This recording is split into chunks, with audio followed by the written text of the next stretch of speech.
Good morning, dear students.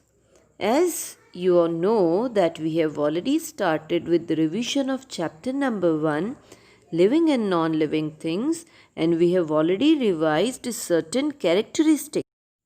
So, let's get started with one more characteristics of living things, that is living things produce young ones. जितने भी living things होते हैं उन सबके बच्चे होते हैं.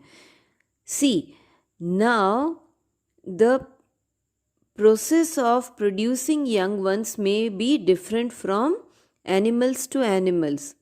Some animals, like the tiger, like the dog, the cat, even we, man, we give birth to our young ones. ठीक है, ये सारे एनिमल्स, टाइगर है, लायन है, डोंकी, मंकी, देन हम एनिमल्स, हम इंसान, हम सभी क्या करते हैं, हम we give birth to young ones, छोटे बच्चे को पैदा करते हैं.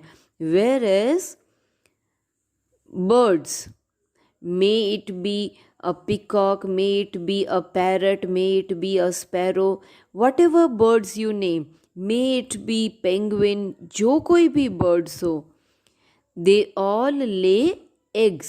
वो क्या करते हैं, अंडे देते हैं. Not only that, आपको याद होगा कि इंसेक्ट्स वाले चैप्टर में हमने पढ़ा था कि insects they also lay eggs. Insects, frogs, fish, snake, lizard, ये सभी क्या करते हैं, they lay eggs. Whereas some common animals like mice, cat, dog, cow, deer, lion, tiger, they all give birth to young ones. अभी ये तो बात रही एनिमल्स की और बर्ड्स की. What about plants? Plants, they are also living things, isn't it?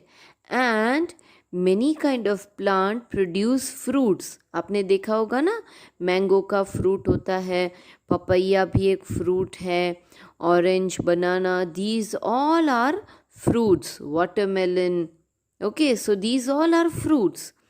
And you might have seen in those fruits seeds are present, है ना.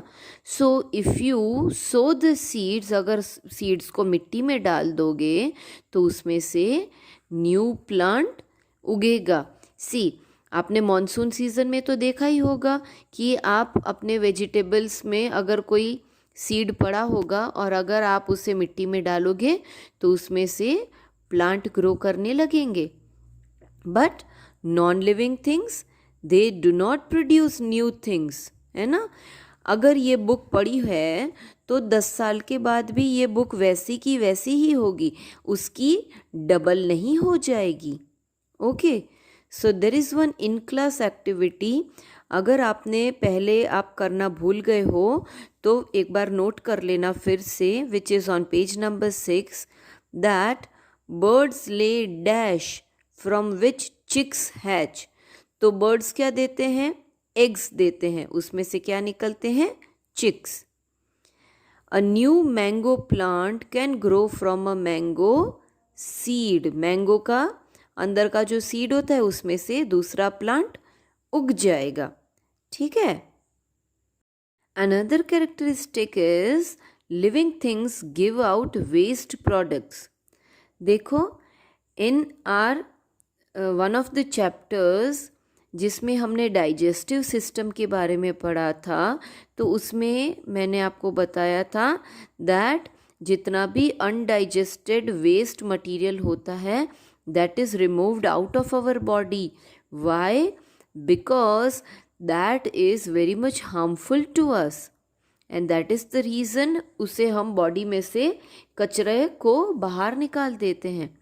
Not only that, when we were studying about the respiratory system, तो आपको याद होगा कि our body gives out carbon dioxide. हमारी body oxygen अंदर लेती है, कार्बन डाइऑक्साइड बाहर निकालती है. क्यों? Because that carbon dioxide is also very much harmful to us. And so many times you might have seen, see ये देखो, स्वेट पसीना निकलता है, isn't it? What is that sweat? वो पसीना क्या होता है?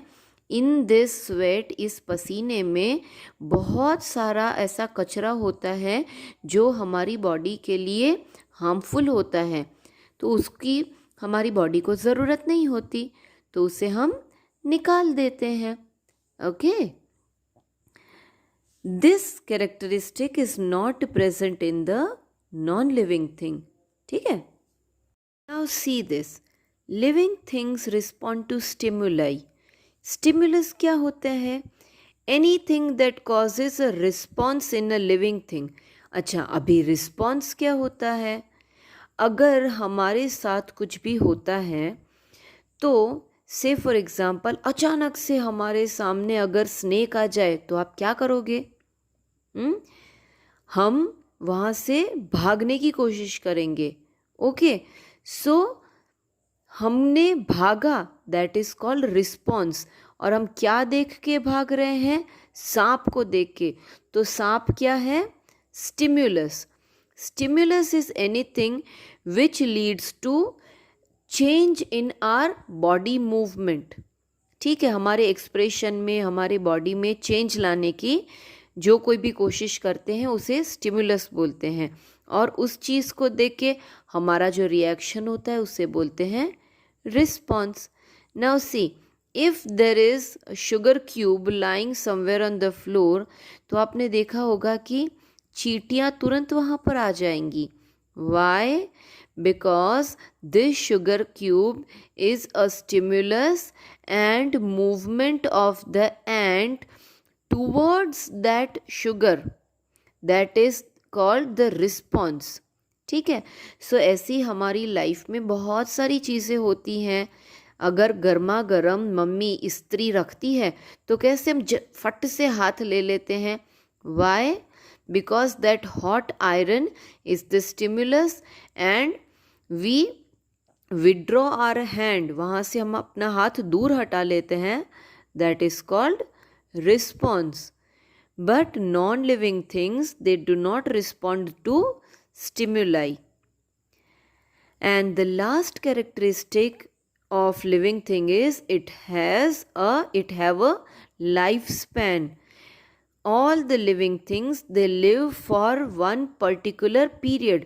See, यहाँ पर कितने सारे एग्जाम्पल है कि हाउस फ्लाई 1 मंथ तक जिंदा रहती है, मेरीगोल्ड प्लांट 5 मंथ तक, डॉग जो है 13 years, elephant 35 years, mango tree 100 years, pine tree 300 years. So many examples are given here. So, time period for which a living things live is called its lifespan. कितने साल तक वो living thing जिंदा रही है उसे लाइफ स्पैन बोलते हैं. Now, if we see about trees, as we have studied that there are 3 types of trees: herb, shrub and trees. Okay, plants are divided into 3 category. So herb, जितने भी छोटे छोटे herbs होते हैं, say for example mint है, फिर coriander है, spinach है, they all come under the category of herb and they live only for few months. ठीक है, but whereas see the trees like mango tree, pine tree, they live for so many years. Non-living things do not have a lifespan. जब तक आप इस book को तोड़ोगे नहीं तब तक ये बुक जिंदा रहेगी.